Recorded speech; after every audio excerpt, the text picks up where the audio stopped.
Hello students, টিডব্লিউসি চ্যানেলে তোমাদের সকলকে স্বাগত। আমি চৈতন্য সেন। তোমাদেরকে আজকে আমি যেটা পড়াবো সেটা হচ্ছে কারকের শ্রেণীবিভাগের প্রথম দুটি বিভাগ। একটি হচ্ছে কর্তৃকারক আর তারপরটা হচ্ছে কর্মকারক। যারা আমার ভিডিওগুলো প্রতিনিয়ত দেখো, অথবা যদি কেউ আমার এই ভিডিওটা দেখার পূর্বে যে দুটো ভিডিও আমি দিয়েছি যদি না দেখে থাকো, তাহলে অতি অবশ্যই তোমরা আমার এই ভিডিওর ডেসক্রিপশান বক্সে যাবে, সেখানে আমি লিঙ্ক দিয়ে দেবো। ওই লিঙ্কে গিয়ে তোমরা ওই আগের দুটো ভিডিও দেখে নেবে। আগের দুটো ভিডিও দেখে নিলে তারপরে এই ভিডিওটা দেখলে অতি সহজেই তোমরা বুঝতে পারবে, নাহলে একটু বুঝতে অসুবিধা হতে পারে। তাই কথা না বাড়িয়ে আজকে আমরা পড়ব কর্তৃকারক এবং কর্মকারক। তো এই কর্তৃকারক কর্মকারক পড়ানোর আগে একটুখানি আমি পূর্ব ধারণা বা পূর্ব স্মৃতিটাকে রোমন্থন করে নিচ্ছি। কারক কথার অর্থ ছিল যে ক্রিয়ান্বয়ী কারকম বলা হয়েছিল, অর্থাৎ ক্রিয়া বাক্যে ক্রিয়ার সঙ্গে, অর্থাৎ ক্রিয়া বলতে কোন ক্রিয়া, বাক্যে ক্রিয়া বলতে এখানে সমাপিকা ক্রিয়ার কথা বলা হয়েছিল। এই সমাপিকা ক্রিয়া কারক, এই সমাপিকা ক্রিয়া বা কারকের এইটার সঙ্গে কারকের সঙ্গে সম্পর্ক ছিল। কার সঙ্গে ছিল? সমাপিকা ক্রিয়া, সমাপিকা ক্রিয়ার সঙ্গে। সমাপিকা ক্রিয়ার সঙ্গে কার সম্পর্ক? বাক্যের অন্যান্য পদের সম্পর্ক, অর্থাৎ অন্যান্য পদ বলতে এখানে বলা হয়েছে নাম পদ। এই নাম পদ কোনগুলো ছিল? বিশেষ্য, বিশেষণ, সর্বনাম, অব্যয়, চারটা আছে, কিন্তু আমরা এখানে বিশেষ্যটাকেই ধরবো, বিশেষ্য এবং সর্বনাম এই দুটো। এবার শুরু করি আমরা। কর্তৃকারক কাকে বলে এবং কর্তৃকারকের এই কর্তৃকারক কাকে বলে পড়বো, এবং এই কর্তৃকারকের কি কি বিভাগ রয়েছে সেগুলো পড়বো। তার সঙ্গে সঙ্গে এই কর্তৃকারকে কি কি বিভক্তি ব্যবহৃত হয় সেগুলো সম্পর্কে আমরা জেনে নেব। তাই শুরু করছি। আজকে প্রথম আলোচনা হচ্ছে কর্তৃকারক। আজকে আমরা আলোচনা করব এই কর্তৃকারক। প্রথমে কর্তৃকারক কাকে বলে জেনে নেব। কর্তৃকারক, কর্তৃকথার অর্থ হচ্ছে, এই কর্তৃকথা কর্তৃকারকের দুটি যদি ভাগ করি আমরা, এই কর্তৃকথার অর্থ কি দেখবো আপু? কর্তা। এই কর্তা, কর্তা মানে কি?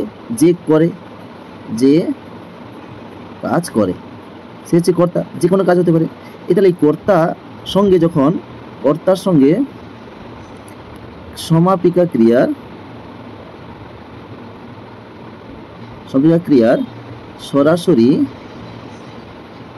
সরাসরি সম্বন্ধ থাকবে বা সম্পর্ক থাকবে,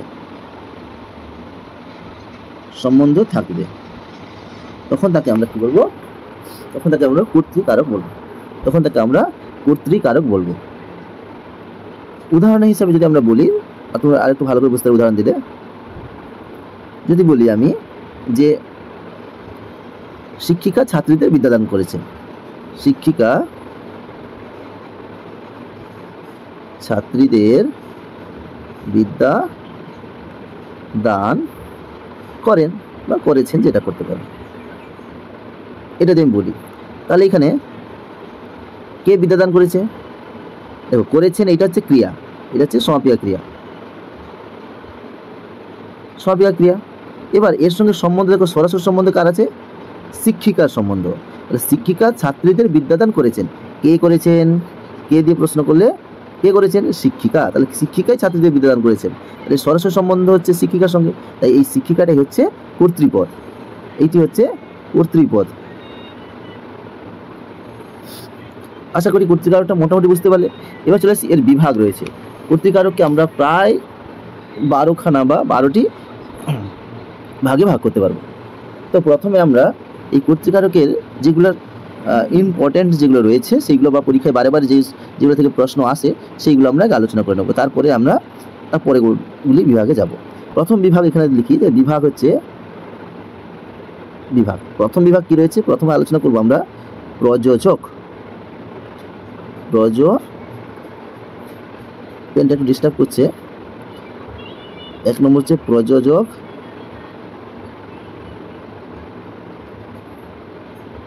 প্রথমটা হচ্ছে প্রযোজক। এটা একটু ডিস্টার্ব করছে কেন বুঝতে পারছি না। প্রথম হচ্ছে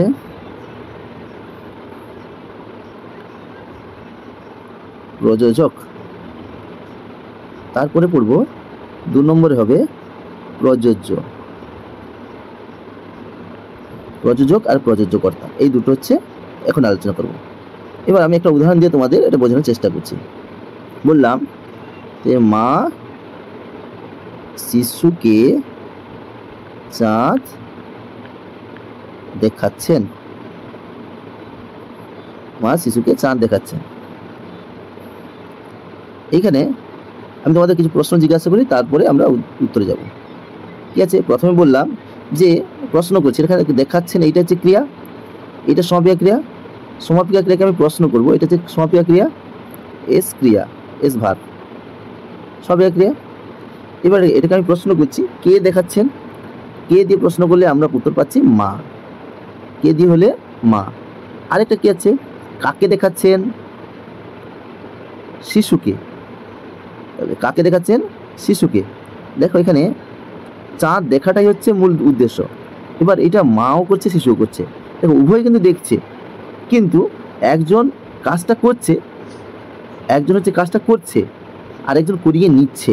দেখো শিশু কিন্তু চাঁদটা দেখছে, মাও দেখছে, কিন্তু মা কি করছেন, শিশুকে দিয়ে চাঁদটা দেখিয়ে নিচ্ছেন।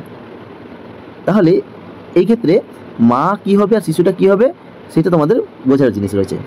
প্রযোজ্যকর্তা হচ্ছে যখন কোনো কর্তা বা যে কর্তা কোনো বাক্যে কি করবে, নিজে কাজ না করে অন্যকে দিয়ে কাজটা করিয়ে নেবে। যে নিজে করছে না, নিজে না করে অন্যকে দিয়ে কাজটা করিয়ে নিচ্ছে, সেই হচ্ছে কি প্রযোজ্যকর্তা। তাহলে এখানে বুঝতে পারছো যে মা হচ্ছে প্রযোজ্যকর্তা, মা হচ্ছে প্রযোজ্যকর্তা, এবং যাকে দিয়ে করে নিচ্ছে অর্থাৎ যে কাজটা করছে সেই হচ্ছে কি প্রযোজ্য, সেই হচ্ছে কি প্রযোজ্য। মনে থাকবে, বুঝতে পেরেছো? তাহলে কোনো বাক্যে যে যদি দুটো কর্তা থাকে, যে কর্তা কাজটি করিয়ে নিচ্ছে সেই হচ্ছে কি প্রযোজক, যে নিজে না করে অপরকে দিয়ে করিয়ে নিচ্ছে, আর যে করছে সেই হচ্ছে কি প্রযোজ্যকর্তা। দুটো বুঝতে পারল না? এরপরে আমরা চলে আসবো প্রযোজ্যকর্তা এবং এ হল। এবার চলে আসি উক্তকর্তা আর উজ্জ্বকর্তা, এই দুটো করে নিই। 3 নম্বরে হবে উক্তকর্তা, উক্তকর্তা, আর 4 নম্বর হবে উজ্জ্বকর্তা। এবার বলো উক্ত কথার অর্থ কি? উক্ত কথার অর্থ কি? উক্ত কথা আছে যখন বাক্যে কর্তা উপস্থিত বা উল্লিখিত থাকে। উক্ত মানে উল্লিখিত থাকবে, এইটুকু মনে রাখি, উল্লিখিত থাকবে। আর উজ্জ্বটা কি হবে, বাক্যে কর্তা অনুপস্থিত থাকবে, অনুপস্থিত থাকবে। যখন বাক্যে কর্তা অনুপস্থিত থাকবে তখন তারা উজ্জ্বকর্তা হবে, আর যখন উল্লিখিত থাকবে মানে বাক্যে কর্তা থাকবে তাকে উক্তকর্তা বলবো। যেমন বলছি, যদি উদাহরণ দিই, উদাহরণে কি বলবো, উদাহরণ যদি আমি তোমাকে দিই বুঝতে পারবে। দেখো উদাহরণে বললাম পায়েল গান গাইছে, পায়েল গান গাইছে, এইটা একটা বাক্য বলেছি। আরেকটা বলেছি কথা বলো না। দেখো এই দুটোতে তোমরা কি বুঝতে পারছো? প্রথমটাতে বলছি যে পায়েল গান গাইছে, তাহলে এখানে তুমি সহজে বুঝতে পারছো যে এখানে কর্তা উপস্থিত রয়েছে, কে গান গাইছে, পায়েল গান গাইছে, উক্তকর্তা। উজ্জ্বকর্তা এখানে কিন্তু কর্তা অনুপস্থিত রয়েছে, দেখো কর্তা অনুপস্থিত রয়েছে। কথা বলো না, কাকে বলছি আমি? হয় তোমাকে বলছি বা অন্য কাউকে বলছি, তাহলে সেই কর্তাটা নেই এখানে, তাই এটা কিন্তু অর্থ বোঝাচ্ছে। এরপরে হচ্ছে আমরা সমধাতুজ কর্তা, 5 নম্বর হবে, 5 নম্বরে হবে সমধাতুজ, সমধাতুজ, সমধাতুজ কর্তা। আরেকটা হচ্ছে ব্যতিহার কর্তা, ব্যতিহার কর্তা, কর্তাটা লিখছি না। সমধাতুজ কর্তা কাকে বলবো? যখন কোনো বাক্যে কর্তা এবং ক্রিয়া, সমাপিকা ক্রিয়া দুটোই একই ধাতু থেকে উৎপন্ন হবে, একই ধাতু থেকে, মনে করবে, এইটা মনে রাখলে হবে, একই ধাতু থেকে সৃষ্ট, তখন তাকে বলো সমধাতুজ। আর ব্যতিহার কথার অর্থ কি বলবে? ব্যতিহার কথার অর্থ হচ্ছে পারস্পরিকতা বা বিনিময়তা, বলতে পারো পারস্পরিকতা নাগরিকতা বা বিনিময়। এবার উদাহরণ দিলে তোমরা আরো সহজে বুঝতে পারবে।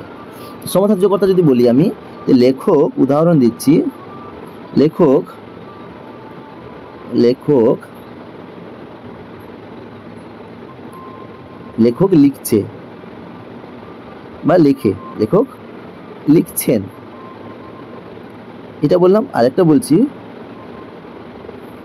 বললাম যে রাজায় রাজায় যুদ্ধ হয়, রাজায় রাজায় রাজায় রাজায় রাজায় যুদ্ধ হয়। দেখো দুটি বাক্য লিখলাম, এখানে দেখো লেখক এবং লিখা দুটোই লিখ ধাতু থেকে এসছে। কি ধাতু থেকে এসছে? লিখ। এই লিখ ধাতু থেকে দুটোই উৎপন্ন হয়েছে, অর্থাৎ কর্তা কর্তা আর এটা হচ্ছে ক্রিয়া, দুটোই একই ধাতু থেকে উৎপন্ন হয়েছে, তাই একে বলছে সমধাতুজ কর্তা। আবার বলছে যে ব্যতিয়ার কথা অর্থ বলেছিলাম যে পারস্পরিকতা বিনিময়। দেখো যুদ্ধ কিন্তু একার দ্বারা হয় না, তাহলে দুজন মিলিত হয়ে বা পারস্পরিকতার বিনিময়ে কিন্তু যুদ্ধটা হচ্ছে। তাহলে রাজা এবং রাজা দুজনের মিলনের ফলে বা দুজনের সহায়তায় যুদ্ধটা হচ্ছে, তাই এটাকে বলা হচ্ছে ব্যতিহার কর্তা। একে বলছে ব্যতিহার কর্তা। এরপরে চলে আসি আমরা আর দুটো ভালো করে করব। একটা হচ্ছে নিরপেক্ষ কর্তা আর একটা হচ্ছে সহযোগী কর্তা। একটা হচ্ছে নিরপেক্ষ কর্তা, একটা সহযোগী কর্তা। তাহলে 7 নম্বর হবে নিরপেক্ষ কর্তা। নিরপেক্ষ কর্তা। আর হচ্ছে 8 নম্বর হচ্ছে সহযোগী কর্তা।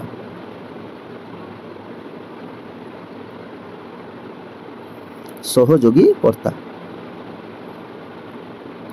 এবার নিরপেক্ষ কর্তা কাকে বলবো? নিরপেক্ষ কথার অর্থ হচ্ছে উদাসীন বা অসম্পর্কিত। যখন কোনো বাক্যে বা একটি বাক্যে যখন দুটি কর্তা থাকবে, দুটি কর্তা না, দুটি ক্রিয়া থাকবে, দুটি ক্রিয়া, যেমন একটা হচ্ছে সমাপিকা আরেকটি হচ্ছে অসমাপিকা। এই দুটি কর্তা যদি এই দুটি ক্রিয়া যদি একসঙ্গে থাকে, তাহলে এই অসমাপিকা ক্রিয়ার কর্তাকে, এই অসমাপিকা ক্রিয়ার কর্তাটাকে, এরই কর্তাটাকে আমরা কি বলবো? নিরপেক্ষ কর্তা। তাহলে অসমাপিকা ক্রিয়ার কর্তাকে বলছি নিরপেক্ষ কর্তা। আমি একটা উদাহরণ দিই, বুঝতে পারবে তোমরা।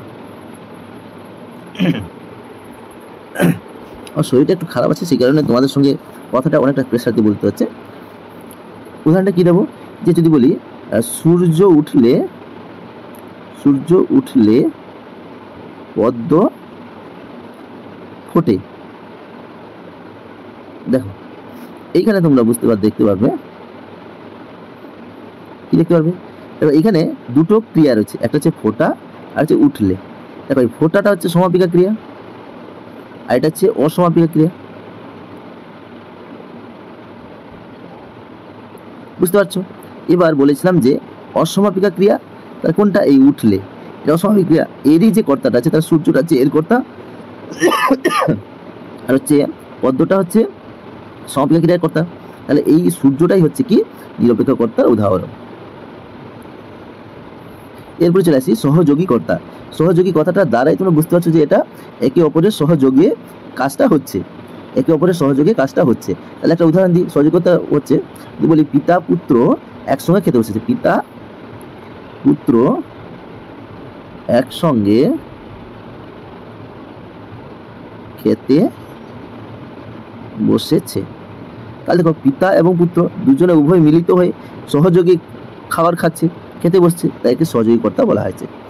বুঝতে পারলে? 8টা হয়ে গেছে। আর বেছে বেছে আমরা একটা দুটো পড়বো, তারপরে ওনাটি কর্তার কর্তৃকালটা শেষ হয়ে যাবে। এরপরে আছে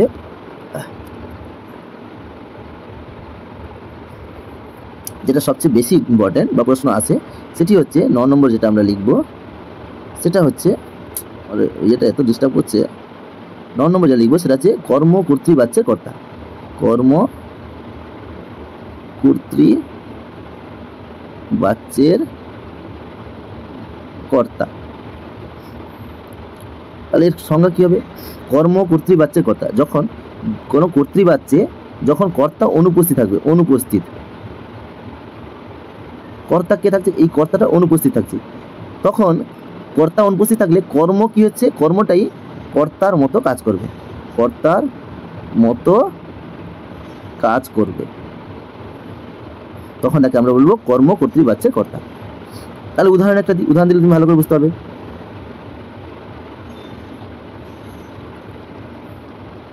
উদাহরণ হচ্ছে ঘন্টা, ঘন্টা বাজে। আর এটা কি হবে? আর এটা দিয়ে শাঁখ বাজে, শাঁখ বাজে। দেখো তো এই দুটোর মধ্যে কি বুঝতে পারছো? এখানে দেখো ঘন্টা বাজে, শাঁখও বাজে, এই দুটো তো একা একা কোনোগুলো কাজ ক্রিয়া সম্পন্ন হচ্ছে না, তাহলে এগুলো কেউ একজন করছে। সেটা ঘন্টা বাজছে সেটাও কোনো একটা মানুষ বা ব্যক্তি করছে, আবার শাঁখ বাজছে সেটাও কোনো ব্যক্তি বা মানুষ করছে। তাহলে দেখো এখানে কর্তা কিন্তু অনুপস্থিত আছে। যদি বলা হতো যে রবিন বা রবিন ঘন্টা বাজায়, তাহলে রবিন সেখানে কর্তা ছিল, এখানে কর্তাটা অনুপস্থিত থাকছে, তাহলে এই ঘন্টাটা আছে কর্ম বা শাঁখ কর্ম। সে এখানে কি করছে? যেটা মনে হচ্ছে সে একাই বাজছে, কিন্তু একা তো বাজে না। তাহলে এই যখন কর্মটি নিজে কি করবে? কর্তার মতো কাজ করছে, তখন তাকে আমরা বলবো কর্ম কর্তৃবাচ্যের কর্তা। হয়েছে? এরপরে যেগুলো রয়েছে সেগুলো শুধু আমি নাম লিখে যাচ্ছি এবং তোমরা সেগুলো বুঝে নেবে, আর কিছু নেই। এরপরে যেগুলো হবে এক ক্রিয়ার বহু কর্তা, আবার এক ক্রিয়ার বহু কর্তা থাকছে, আবার বহু ক্রিয়ার এক কর্তা থাকছে। 10 নম্বর দেখো, এক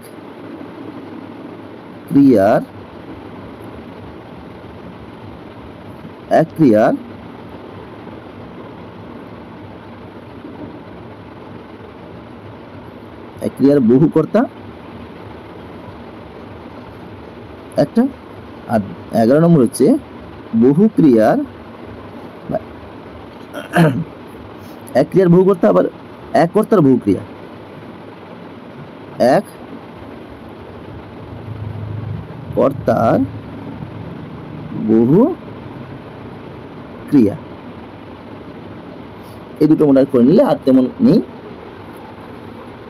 আর যেগুলো আছে সেগুলো এতটা ইম্পর্টেন্ট না। এক ক্রিয়ার বহু কর্তা কথা অর্থ কি? তাহলে ক্রিয়া একটি থাকবে, সেটা সমাপিকা ক্রিয়াই থাকবে, একটাই ক্রিয়া থাকবে কিন্তু তার অনেকগুলি কর্তা থাকবে। যেমন যদি আমি বলি বৃষ্টি এলো পরে, বা বৃষ্টির পরেই এলো, কে এলো? ঠান্ডা, আরাম এবং স্বস্তি। আমি লিখছি না এটা, বৃষ্টির পরেই এলো কে? ঠান্ডা। উদাহরণ আমি লিখে দিচ্ছি একটু,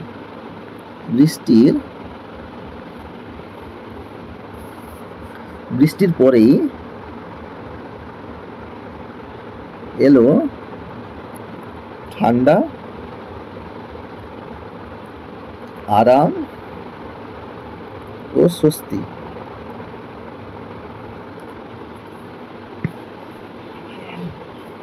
এই বৃষ্টি পরে এলো ঠান্ডা, আরাম, স্বস্তি, তাহলে বৃষ্টিটা আছে কর্তা।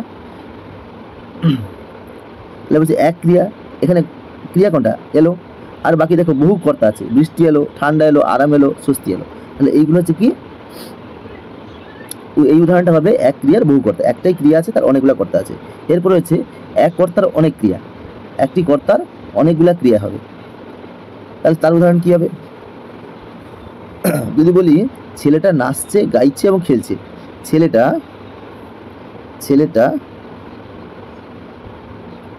নাচছে, গাইছে এবং খেলছে। দেখো এখানে কর্তা কোনটা আছে? কর্তা কিন্তু একটাই আছে, কর্তা এখানে একটা রয়েছে, কি রয়েছে? কর্তা ছেলেটা, কর্তা হচ্ছে ছেলেটা। আর দেখো ক্রিয়া কতগুলো রয়েছে? অনেকগুলো, নাচছে, গাইছে এবং খেলছে, এতগুলো ক্রিয়া রয়েছে। তাই এটা হচ্ছে এক কর্তার বহু ক্রিয়া। মোটামুটি আমরা কর্তৃকারক এখানে শেষ করলাম, কর্তৃকারক শেষ করলাম। এবার এই কর্তৃকারকে কি কি বিভক্তি হয় দেখে নিন। কর্তৃকারকে কি কি বিভক্তি হয়? বিভক্তি হবে এখানে তোমার দেখো এ তে অন্তস্থ অ, তারপর হচ্ছে এতে কে র এর, আর অনুসর্গ হচ্ছে অল্প করে অনুসর্গ বিভক্ত হবে, অনুসর্গ অনুসর্গ ব্যবহৃত হয়। এইখানে আমরা কর্তৃকারকটাকে মোটামুটি শেষ করলাম। এরপরে আমাদের আলোচনা হবে কর্মকারক। কর্তৃকারকটা মোটামুটি তোমরা বুঝতে পেরেছো। এবার চলে আসি কর্মকারক। কর্মকারক কি আছে? এই কর্মকারক আগে কাকে বলে জানতে হবে। কর্ম কথার অর্থটা কি?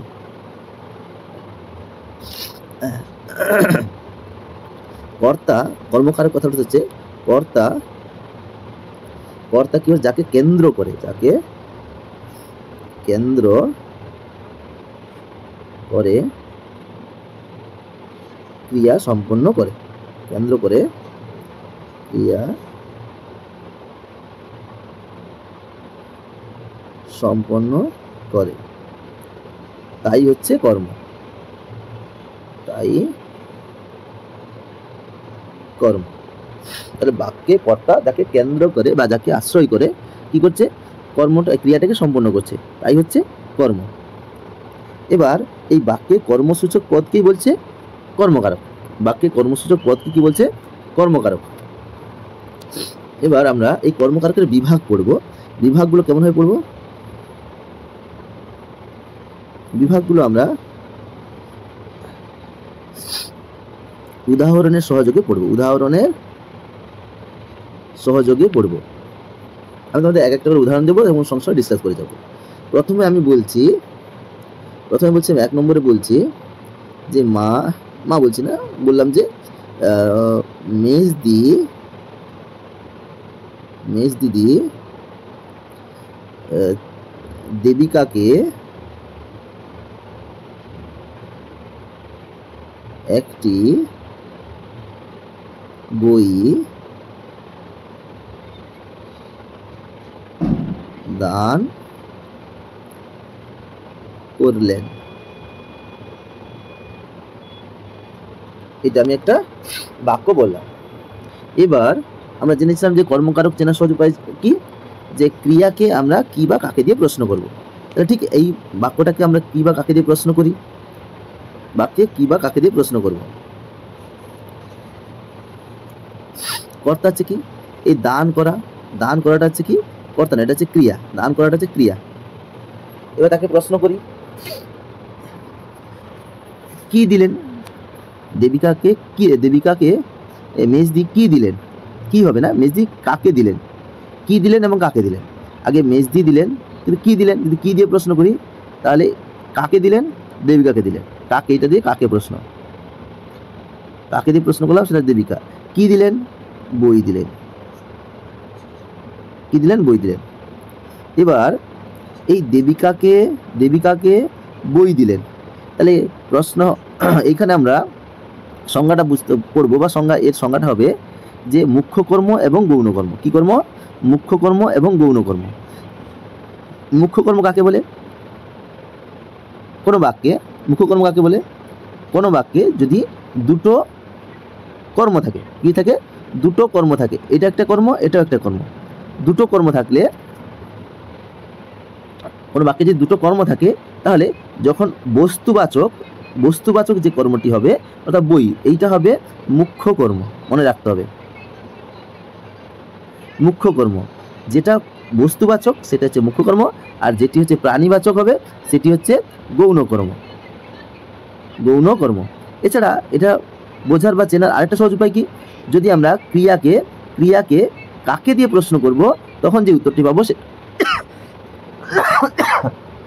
সেটি হবে গৌণ কর্ম, আর যখন ক্রিয়াকে কি দিয়ে প্রশ্ন করবো যে উত্তরটি পাবো সেটা হবে মুখ্য কর্ম। আশা করি বুঝতে পেরেছো। 1 নম্বর উদাহরণটা আমরা বুঝতে পারলাম। এবার চলে আসি 2 নম্বরে। 2 নম্বরে আছে সমধাতুজ কর্ম। এই সমধাতুজ উদাহরণটাকে দেখে নিই। বলছে কি ঘাম ঘামছে। একটা উদাহরণ দিলাম যে কি ঘাম ঘামছে। দেখো, এই ঘাম ঘামছে এটা আমরা কর্তাতে বুঝে দেখতে পেয়েছিলাম, ক্রিয়াতেও দেখতে পাচ্ছি। সেখানে একটু আলাদা ছিল, এখানে এই ঘাম আর ঘামছে দুটোই একই ধাতু থেকে উৎপন্ন হয়েছে। একই ধাতু থেকে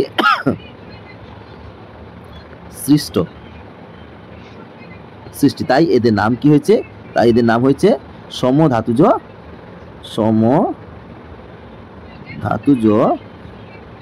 কর্ম। মনে থাকবে, এটা হচ্ছে সমধাতুজ কর্ম, ঘাম এবং ঘামছে। এরপরে 3 নম্বরে চলে আসি কি, 3 নম্বরে হচ্ছে কর্মে বিপসা। কর্মে বিপসা, কর্মে বিপসা। একটা উদাহরণ দিই, যদি বলি আমি বলছি, যদি বাজার থেকে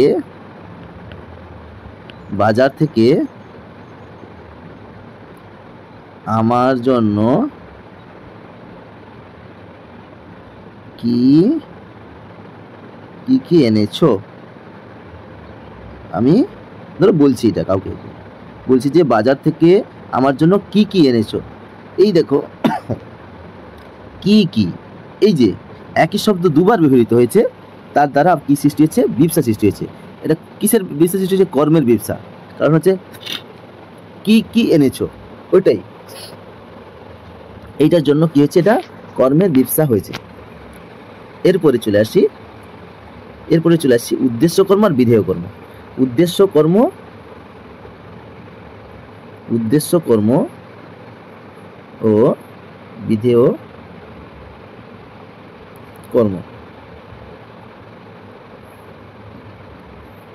কি আছে, একটা উদাহরণ দিই, যে গুরুজনকে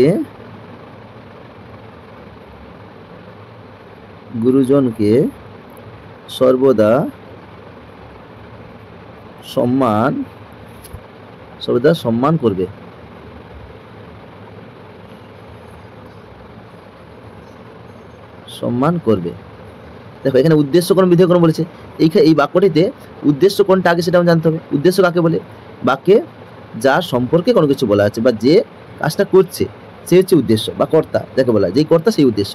তাহলে কাকে কার উদ্দেশ্যে এই কাজটি বলা হচ্ছে বা করতে বলা হচ্ছে, তাহলে গুরুজনের উদ্দেশ্যে। তাহলে গুরুজন হচ্ছে কি, গুরুজন হচ্ছে উদ্দেশ্য কর্ম। আর বলছে বাকিটা কি হয়ে যাবে, বাকিটা হবে সর্বদা সম্মান করবে, এইটা হচ্ছে বিধেয় কর্ম, এটা হচ্ছে বিধেয় কর্ম। মনে থাকবে, উদ্দেশ্য কর্ম বিধেয় কর্ম হয়ে গেল মোটামুটি।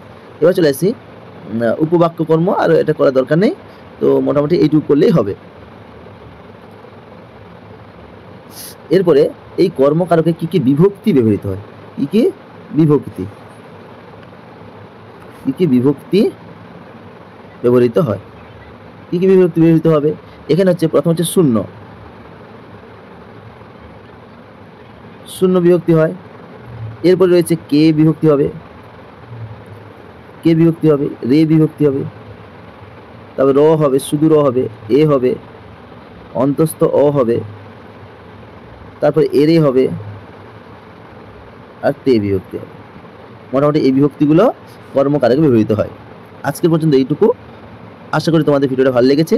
যদি ভালো লেগে থাকে তাহলে বন্ধুদের মধ্যে শেয়ার করবে এবং অন্যকে নিজে দেখবে এবং অন্যদেরকে দেখার সুযোগ করে দেবে। সবাই ভালো থেকো।